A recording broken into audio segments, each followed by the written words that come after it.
Hi ದ್ವಿತೀಯ PUCಯ English ನಾವು grammar discussion ಮಾಡ್ತಾ ಇದ್ದೇವೆ. ಕ್ವಶನ್ ನಂಬರ್ 36 ನಿಮಗೆ ಲೆಟರ್ ರೇಟಿಂಗ್ ಕೇಳ್ತಾರೆ. ಇಲ್ಲಿ ಸ್ಕ್ರೀನ್ ಮೇಲೆ ಕಾಣ್ತಾ ಇದೆಯಲ್ಲ, ಈ ಒಂದು ಪ್ರಶ್ನೆ ಆಗಿರುತ್ತೆ. ಬನ್ನಿ ಈ ಒಂದು ಲೆಟರ್ ರೇಟಿಂಗ್ ನಾವು ತಿಳಿದುಕೊಳ್ಳೋಣ ಹೇಗೆ ಆನ್ಸರ್ ಮಾಡಬೇಕಂತ. ನಿಮಗೆ ವಾರ್ಷಿಕ ಪರೀಕ್ಷೆಯಲ್ಲಿ ಈ ಒಂದು ಪ್ರಶ್ನೆ ಕೇಳ್ತಾರೆ ಆಯಿತಾ. ನಿಮಗೆ ಇದು ಕೇಳ್ಬೋದು ವಾರ್ಷಿಕ ಪರೀಕ್ಷೆಯಲ್ಲಿ ಆಯಿತಾ.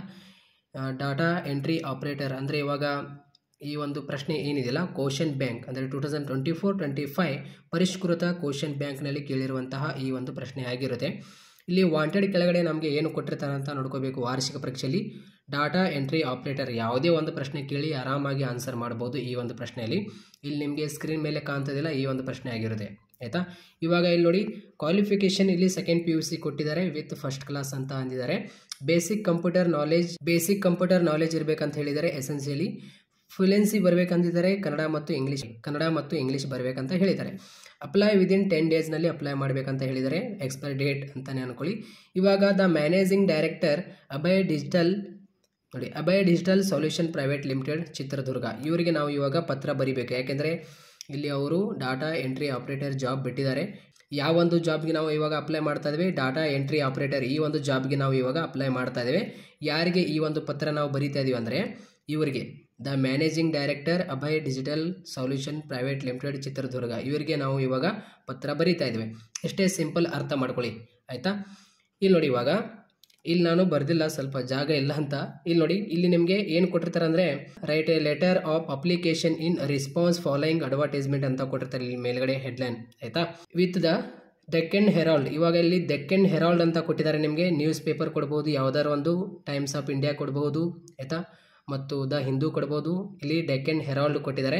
ಇಲ್ಲಿ ಡೇಟ್ ಕೊಟ್ಟಿದ್ದಾರೆ ಆಯಿತಾ. ಎಷ್ಟು ಇಲ್ಲಿ 17 ಡಿಸೆಂಬರ್ 2024 ಅಂತ ಇಲ್ಲಿ ಕೊಟ್ಟಿದ್ದಾರೆ. ಈ ಒಂದು ಡೇಟ್ ನಮಗೆ ಬಹಳ ಮುಖ್ಯವಾಗಿರುತ್ತೆ. ಮತ್ತು ಈ ಒಂದು ನ್ಯೂಸ್ ಪೇಪರ್ ಏನು ಕೊಟ್ಟಿರ್ತಾರಲ್ಲ ವಾರ್ಷಿಕ ಪರೀಕ್ಷೆಯಲ್ಲಿ, ಯಾವುದೇ ಒಂದು ಕೊಳ್ಳಿ ನ್ಯೂಸ್ ಪೇಪರ್ ಇಂಪಾರ್ಟೆಂಟ್ ಆಗಿರುತ್ತೆ. ಈ ಒಂದು ಲೈನ್ ಏನಿದೆಯಲ್ಲ ಇಲ್ಲಿ ಪ್ರಾರಂಭದಲ್ಲೇ ಕೇಳ್ತಾರೆ ಆಯಿತಾ. ನಾನು ಅಲ್ಲಿ ಬರೆದಿಲ್ಲ, ಇಲ್ಲಿ ಬರೆದೇನೆ ಕೆಳಗಡೆ. Write a letter of application in response to following advertisement with in the Deccan Herald date ಕೊಟ್ಟಿದ್ದಾರೆ 17 ಡಿಸೆಂಬರ್ 2024. ಇವಾಗ ಈ ಒಂದು ಪ್ರಶ್ನೆಗೆ ಹೇಗೆ ಆನ್ಸರ್ ಮಾಡಬೇಕಂದ್ರೆ, ಯಾವುದೇ ಒಂದು ಪ್ರಶ್ನೆ ಕೇಳಿ ಆರಾಮಾಗಿ ಆನ್ಸರ್ ಮಾಡಬೇಕು. ಎಲ್ಲ ವಿದ್ಯಾರ್ಥಿಗಳು ಆನ್ಸರ್ ಮಾಡೋದಕ್ಕಿಂತ ಮುಂಚೆ ಫಾರ್ಮೆಟ್ ಅರ್ಥ ಮಾಡ್ಕೊಳ್ಳಿ ಆಯಿತಾ. ಸಾಕಷ್ಟು ವಿದ್ಯಾರ್ಥಿಗಳು ತಪ್ಪು ಬರೀತಾರೆ.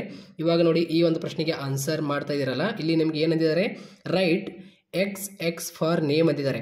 ಇಲ್ಲಿ ವೈ ಫಾರ್ ಅಡ್ರೆಸ್ ಅಂದಿದ್ದಾರೆ. ಸೊ ಇಲ್ಲಿ ನೀವು ಏನು ಬರೀಬೇಕು, ಇವಾಗ ಎಕ್ಸ್ ಅಂತ ಇಲ್ಲಿ ಬರೀಬೇಕು. ಇಲ್ಲಿ ಬರೀಬೇಕು ಎಕ್ಸ್ ಅಂತ ಆಯಿತಾ. ಇಲ್ಲಿ ನೋಡಿ, ಇದೇ ರೀತಿ ಆಯಿತಾ. ನಿಮ್ಮ ಆನ್ಸರ್ ಸೀಟ್ ಇರುತ್ತಲ್ಲ, ಈ ಕಡೆ ಸೈಡ್ ಎಕ್ಸ್ ಅಂತ ಬರೀಬೇಕು. ಇವಾಗ ಇಲ್ಲಿ ಏನು ಕೊಟ್ಟಿದ್ದಾರೆ, ಎಕ್ಸ್ ಫಾರ್ ನೇಮ್ ಅಂತ ಇದೆ ಅಂದರೆ, ಅದೇ ರೀತಿ ವೈ ಫಾರ್ ಅಡ್ರೆಸ್ ಅಂದಿದ್ದಾರೆ. ಇವಾಗ ಇಲ್ಲಿ ವೈ ಇಷ್ಟೇ ಬರೀಬೇಕು. ಕೆಲವೊಂದು ವಿದ್ಯಾರ್ಥಿಗಳು ಏನು ಬರೀತಾರೆ ಅಂದರೆ ಫ್ರಾಮ್ ಅಂತ ಹಾಕ್ತಾರೆ ಈ ರೀತಿ ಆಯಿತಾ. ಫ್ರಾಮ್ ಅಂತ ಹಾಕಿ ಈ ರೀತಿ ಬರೀತಾರೆ. ಈ ರೀತಿ ಬರೋಕ್ಕೆ ಹೋಗಬಾರ್ದು, ತಪ್ಪಾಗಿರುತ್ತೆ. ಡೈರೆಕ್ಟಾಗಿ ಎಕ್ಸ್ ಅಂತ ಅಷ್ಟೇ ಹಾಕಬೇಕು. ಮತ್ತು ಕೆಲವೊಂದು ವಿದ್ಯಾರ್ಥಿಗಳು ಅಡ್ರೆಸ್ ಅಂತ ಹಾಕ್ತಾರೆ ಆಯಿತಾ. ಅಡ್ರೆಸ್ ಅಂತ ಹಾಕಿ ಈ ರೀತಿ ಬರೀತಾರೆ, ತಪ್ಪು. ಈ ರೀತಿ ಮಾಡೋದರಿಂದ ಮಾರ್ಕ್ಸ್ಗಳು ಕಟ್ ಆಗುತ್ತೆ. ಮತ್ತು ಇನ್ನೊಂದೇನು, ಇಲ್ಲಿ ಇವಾಗ ಅಪ್ಲೈ ಟು ಅಂತ ಏನು ಕೊಟ್ಟಿದ್ದಾರಲ್ಲ, ಕೆಲವೊಂದು ವಿದ್ಯಾರ್ಥಿಗಳು ಏನು ಮಾಡ್ತಾರೆ ಅಂದರೆ, ನಾವು ಇವರಿಗೆ ಅಪ್ಲೈ ಮಾಡ್ತಾ ಇದ್ದೋ ಅಂತ ಇಲ್ಲಿ ಅಪ್ಲೈ ಟು ಅಂತ ಹಾಕಿ ಇದೆಲ್ಲ ಬರೀತಾರೆ. ಇದೆಲ್ಲ ಬರೆದರೆ ತಪ್ಪು. ಆ ರೀತಿ ಬರೆಯೋಕ್ಕೆ ಹೋಗಬೇಡ್ರಿ. ಇವಾಗ ಇಲ್ಲಿ write for X for name, Y for address ಅಂತ ಕೊಟ್ಟಿದ್ದಾರೆ. ಇಲ್ಲಿ ನೋಡಿ ಎಕ್ಸ್ ವೈ ಅಂತ ಇಲ್ಲಿ ನಾವು ಬರೆದುಕೊಂಡಿದ್ವಿ ಆಯಿತಾ. ಇವಾಗ ಇಲ್ಲಿ ನೋಡಿ ಸ್ನೇಹಿತರೆ, ಇದಾದ ನಂತರ ಇಲ್ಲಿ ನಿಮಗೆ ಏನು ಕೊಟ್ಟಿರ್ತಾರೆ, ಡೇಟ್ ಕೊಟ್ಟಿದ್ದಾರೆ ನೋಡಿ. ಇಲ್ಲಿ ಡೆಕ್ಕನ್ ಹೆರಾಲ್ಡ್ ಕೊಟ್ಟಿದ್ದಾರೆ, ಇಲ್ಲಿ ಡೇಟ್ ಕೊಟ್ಟಿದ್ದಾರೆ ನೋಡಿ 17 ಡಿಸೆಂಬರ್ 2024 ಡೇಟ್ ಏನು ಕೊಟ್ಟಿದ್ದಾರಲ್ಲ, ಈ ಡೇಟ್ ಏನಿದೆಯಲ್ಲ ಇಲ್ಲಿ ಬರೀಬೇಕು ಆಯಿತಾ. ಎಕ್ಸ್ ವೈ ಆದ ನಂತರ ಇದರ ಕೆಳಗಡೆ ಡೇಟ್ ಅಂತ ಹಾಕಿ ಬರೆಯೋಕ್ಕೆ ಹೋಗ್ಬೇಡ್ರಿ. ಈ ರೀತಿ ಡೇಟ್ ಅಂತ ಹಾಕಿ 17 ಡಿಸೆಂಬರ್ ಈ ರೀತಿ 2024 ಈ ರೀತಿ ಬರೆದ್ರೆ ಮಾರ್ಕ್ಸ್ ಕಟ್ ಆಗುತ್ತೆ. ಈ ರೀತಿ ಬರೆಯೋಕ್ಕೆ ಹೋಗ್ಬೇಡ್ರಿ, ಡೈರೆಕ್ಟಾಗಿ ಡೇಟ್ ಬರೀಬೇಕು ಆಯಿತಾ. ಇವಾಗ ಇಲ್ಲಿ 17 ಡಿಸೆಂಬರ್ ಆಯಿತಾ, 17 ಡಿಸೆಂಬರ್ 2024 ಅಂತ ಇಲ್ಲಿ ಡೇಟ್ ಬರೀಬೇಕು ಆಯಿತಾ. ಡೇಟ್ ಬರೆದ ತಕ್ಷಣ ಇವಾಗ ಇಲ್ಲಿ ಅಪ್ಲೈ ಟು ಅಂತ ಏನು ಕೊಟ್ಟಿದ್ದಾರಲ್ಲ ಇವರಿಗೆ, the managing director Abhay digital solution private limited company Chitradurga ಏನಿದಿಲ್ಲ, ಇದು ಇಲ್ಲಿ ಅಪ್ಲೈ ಟು ಅಂತ ಈ ರೀತಿ ಹಾಕಿ ಬರೆಯೋಕ್ಕೆ ಹೋಗ್ಬೇಡ್ರಿ ಆಯಿತಾ. ಅಪ್ಲೈ ಟು ಅಂತ ಹಾಕಿ ಇದೆಲ್ಲ ಇಲ್ಲಿ ಬರೆಯೋಕ್ಕೆ ಹೋಗ್ಬೇಡ್ರಿ. ಡೈರೆಕ್ಟಾಗಿ ಇಲ್ಲಿ ಏನು ಕೊಟ್ಟಿದ್ದಾರೆ ಅದೇ ಬರೀಬೇಕು. ಏನು ಕೊಟ್ಟಿದ್ದಾರೆ ಇವಾಗ ಇಲ್ಲಿ, ದ ಮ್ಯಾನೇಜಿಂಗ್ ಡೈರೆಕ್ಟರ್ ಆಯಿತಾ. ದ ಮ್ಯಾನೇಜಿಂಗ್ ಡೈರೆಕ್ಟರ್ ಅಭಯ್ ಆಯಿತಾ, ಅಭಯ್ ಡಿಜಿಟಲ್ ಸೊಲ್ಯೂಷನ್,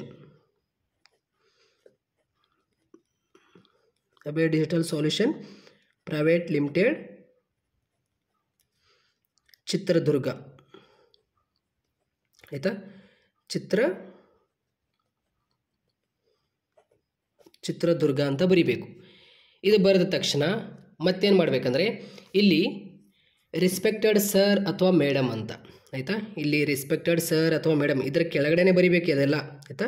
ಇಲ್ಲಿ ಬರಿಬೇಕು, ಏನಂತ ಬರಿಬೇಕು, ರಿಸ್ಪೆಕ್ಟೆಡ್ ಆಯಿತಾ.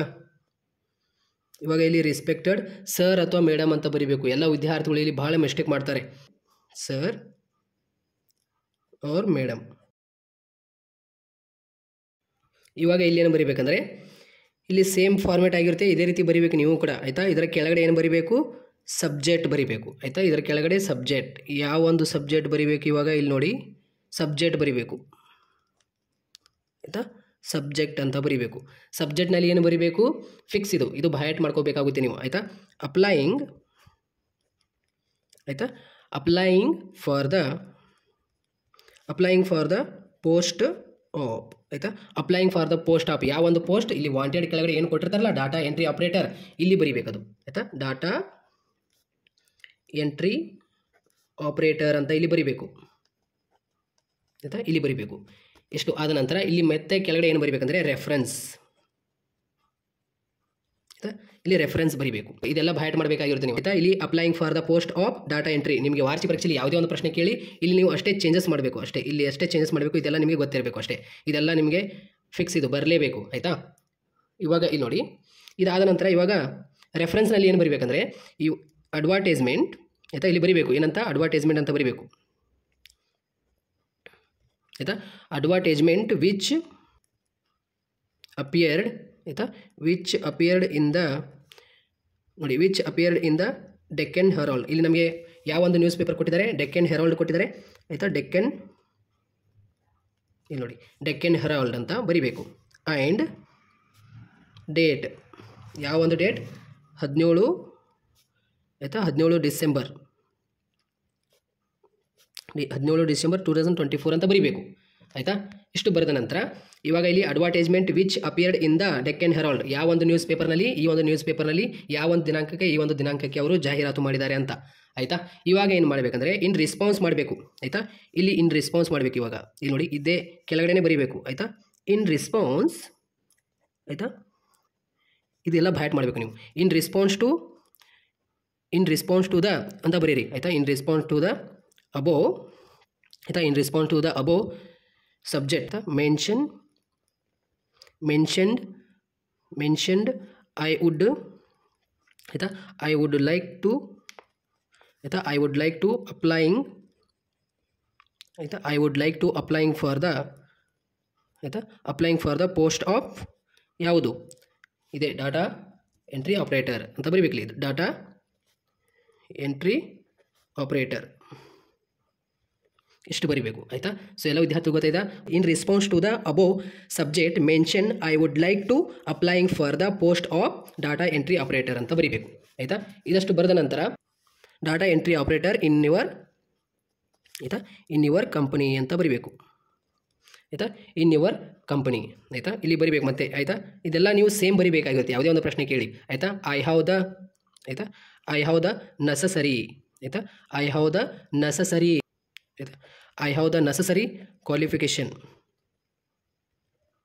ನೀವೇನು ಮೆನ್ಷನ್ ಮಾಡಿದಾರಲ್ಲ ಸೆಕೆಂಡ್ PUC, ಇದು ನನ್ನ ಕ್ವಾಲಿಫಿಕೇಷನ್ಗೆ ಅರ್ಹತೆ ಇದೆ, ನಾನು ಅದಕ್ಕೆ ಅಪ್ಲೈ ಮಾಡ್ತಾ ಇದ್ದೀನಿ ಅಂತ ಆಯಿತಾ.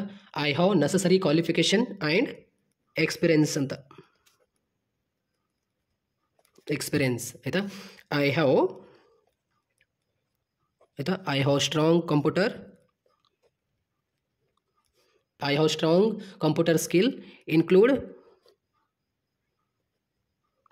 including proficiency ಆಯಿತಾ, proficiency in like MS Excel ಬರುತ್ತೆ ಅಂತ, ಅದೇ ರೀತಿ MS Word ಆಗಿರಬಹುದು, MS Word and data entry and typing speed ಬರಿಬೇಕು. ಅಂದರೆ ಇವಾಗ ನನಗೆ ಕಂಪ್ಯೂಟರ್ನಲ್ಲಿ ಇದು ಸ್ಕಿಲ್ ಇದೆ ಅಂತ ಬರಿಬೇಕು ಆಯಿತಾ. ಯಾವುದೇ ಒಂದು ಪ್ರಶ್ನೆ ಕೇಳಿ ಇದೇ ರೀತಿ ಬರಿಬೇಕಾಗಿರುತ್ತೆ. ಇಲ್ಲಿ ಡಾಟಾ ಎಂಟ್ರಿ ಆಪರೇಟರ್ ಕೇಳಿದ್ದಾರೆ ಅದಕ್ಕೆ ಇಲ್ಲಿ ನಾನು ಬರೀತಾ ಇದ್ದೇನೆ ಅಂತ ಎಲ್ಲ, ಇದು ಕಂಟೆಂಟ್ ಆಗಿರುತ್ತೆ. ನೀವು ಎಲ್ಲ ಇಲ್ಲಿ ಎಕ್ಸ್ಪ್ಲೇಷನ್ ಮಾಡಬೇಕಾಗಿರುತ್ತೆ. I have the necessary qualification and experience ಅಂತ ಬರಿಬೇಕು ಆಯಿತಾ. I have strong computer skills including proficiency like MS Excel, MX Word, data entry, typing speed etc. ಅದೇ ರೀತಿ I have 2 years of experience. ಇಲ್ಲಿ ಎಕ್ಸ್ಪೀರಿಯನ್ಸ್ ಕೂಡ ನೀವು ಬರೀಬೇಕಾಗಿರುತ್ತೆ. I have 2 years of experience, ನನಗೆ ಎಕ್ಸ್ಪೀರಿಯನ್ಸ್ ಕೂಡ ಇದೆ 2 ವರ್ಷ. ಯಾವ ಒಂದು ಫೀಲ್ಡ್ನಲ್ಲಿ ಎಕ್ಸ್ಪೀರಿಯನ್ಸ್ ಇದೆ ಅಂತ ಇಲ್ಲಿ ಬರೀಬಾರ್ದು, ಅಲ್ಲಿ ಕೊನೆಯಲ್ಲಿ ಬರೀಬೇಕು. ನಾನು ಹೇಳ್ಕೊಡ್ತೀನಿ.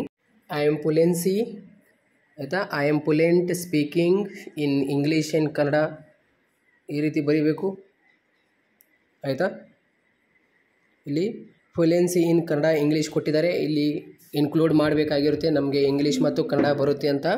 ಐ ಆಮ್ ಫ್ಲುಯೆಂಟ್ ಆಯಿತಾ. I am fluent speaking in Kannada and English ಅಂತ ಬರೀರಿ ಆಯಿತಾ. I am fluent in speaking Kannada and English. I have enclosed my resume. I have enclosed my resume ಅಂತ ಬರೀಬೇಕು.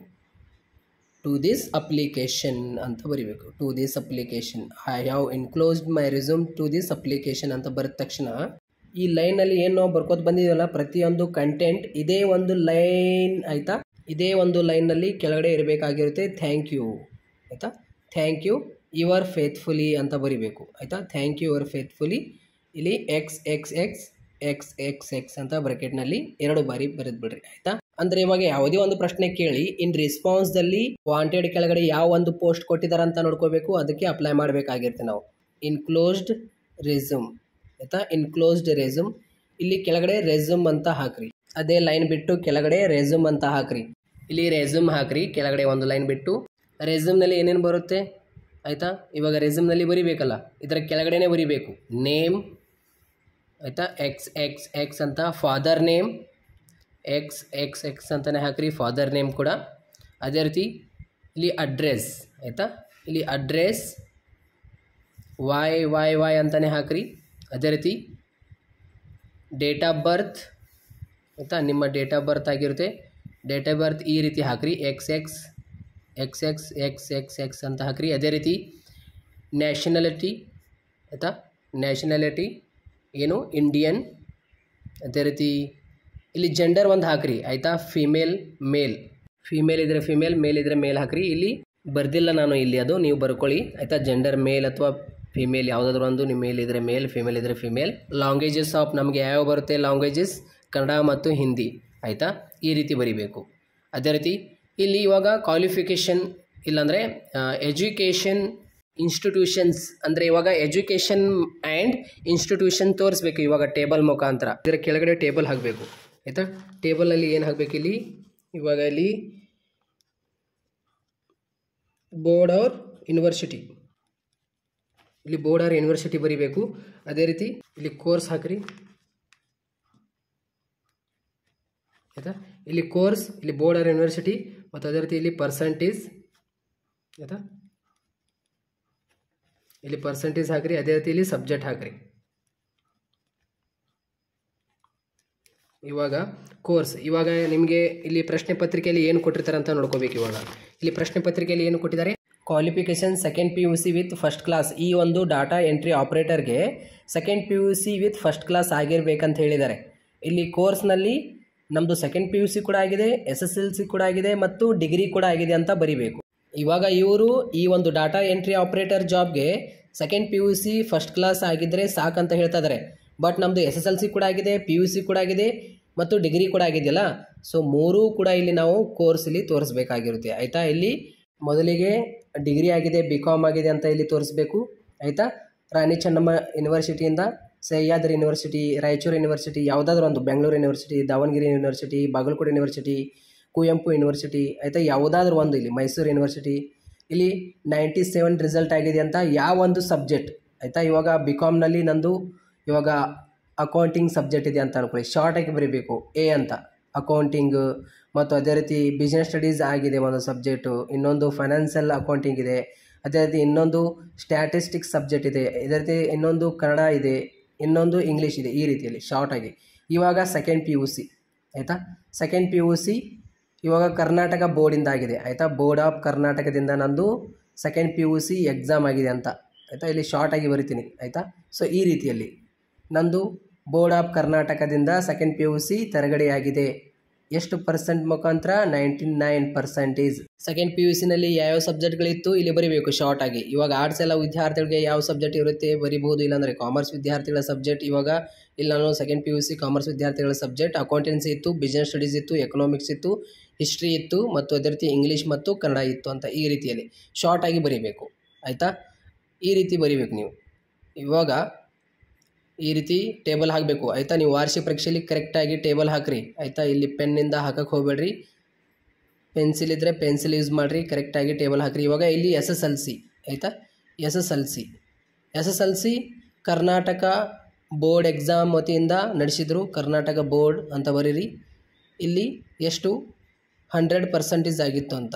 SSLCನಲ್ಲಿ ನಾನು ಯಾವ್ಯಾವ ಸಬ್ಜೆಕ್ಟ್ಗಳು ಅಧ್ಯಯನ ಮಾಡಿದ್ದೀನಿ ಅಂತ ಇಲ್ಲಿ ಶಾರ್ಟಾಗಿ ಬರೀಬೇಕು. ಸೋಷಿಯಲ್ ಸೈನ್ಸ್ ಇತ್ತು, ಸೈನ್ಸ್ ಇತ್ತು, ಮತ್ತು ಅದೇ ರೀತಿ ಕನ್ನಡ ಇಂಗ್ಲೀಷ್ ಇತ್ತು, ಮತ್ತು ಹಿಂದಿ ಸಬ್ಜೆಕ್ಟ್ ಆಯಿತಾ.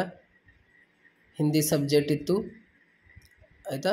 ಇವಾಗ science, social science, Kannada, Hindi ಈ ಸಬ್ಜೆಕ್ಟ್ಗಳು ನಾವು ಅಧ್ಯಯನ ಮಾಡಿದ್ದೀವಿ SSLCನಲ್ಲಿ ಅಂತ ಆಯಿತಾ. Social science, Kannada, English, Hindi ಈ ರೀತಿಯಲ್ಲಿ ಆಯಿತಾ.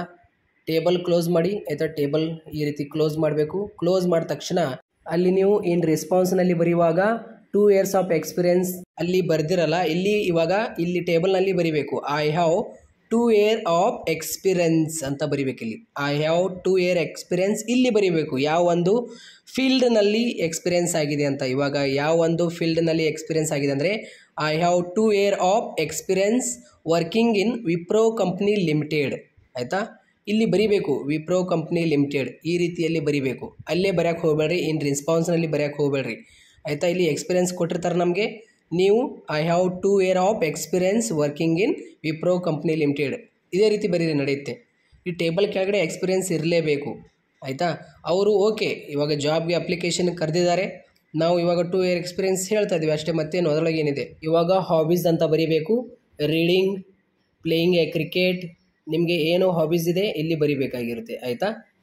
ಇವಾಗ ಪ್ಲೇಸ್ ಬಂದುಬಿಟ್ಟು ಇಲ್ಲಿ ನಾನು ಇವಾಗ ಬಾಗಲಕೋಟೆ ಅಂತ ಹಾಕ್ತೀನಿ ಶಾರ್ಟಾಗಿ. ನೀವು ಕೂಡ ಬಾಗಲಕೋಟೆ ಇಲ್ಲಾಂದರೆ ನಿಮ್ಮ ಊರು ಯಾವುದು ಇಲ್ಲಿ ಹಾಕ್ರಿ ಆಯಿತಾ. ನಿಮ್ಮ ಊರು ಬರಿಬೇಕಾಗಿರುತ್ತೆ. ಇಲ್ಲಿ ಡೇಟ್ ಅಂತ ಬರಿಬೇಕು ಕೆಳಗಡೆ, ಇಲ್ಲಿ ಡೇಟ್ ಬರಿಬೇಕು. ಇಲ್ಲಿ ಈ ಸೈಡ್ನಲ್ಲಿ ಸೈನ್ ಬರುತ್ತೆ ಆಯಿತಾ. ಇಲ್ಲಿ ಆಯಿತಾ. ಇವಾಗ ಡೇಟ್ ಎಲ್ಲ ಬರೆದ ತಕ್ಷಣ ಇಲ್ಲಿ ಕೆಳಗಡೆ ಒಂದು ಲೈನ್ ಬಿಟ್ಟು ಇಲ್ಲಿ ಬಾಜು ಏನು ಬರುತ್ತೆ ಅಂದರೆ ಸೈನ್ ಬರುತ್ತೆ. ಅಲ್ಲಿ ಸೈನ್ ಅಂತ ಹಾಕಿ XXX ಅಂತ ಹಾಕಿ ಬ್ರ್ಯಾಕೆಟ್ನಲ್ಲಿ 5 ಅಂಕಗಳನ್ನು ನೀವು ಆರಾಮಾಗಿ ಪಡೆದುಕೊಳ್ತೀರಾ ಆಯಿತಾ. ಇಲ್ಲಿ ಡೇಟ್ ಅಂತ ಬರಿಬೇಕು. ಡೇಟ್ ಯಾವ ಒಂದು ಡೇಟ್ ಇಲ್ಲಿ ಡೇಟ್ ಕೊಟ್ಟಿರ್ತಾರೆ ನೋಡಿ ಪ್ರಶ್ನೆ ಪತ್ರಿಕೆಯಲ್ಲಿ ಆಯಿತಾ. 17 ಡಿಸೆಂಬರ್ 2024 ಕೊಟ್ಟಿದ್ದಾರೆ. 17 ಡಿಸೆಂಬರ್ 2024 ಅದೇ ಡೇಟ್ ಇಲ್ಲಿ ಬರಿಬೇಕಾಗಿರುತ್ತೆ.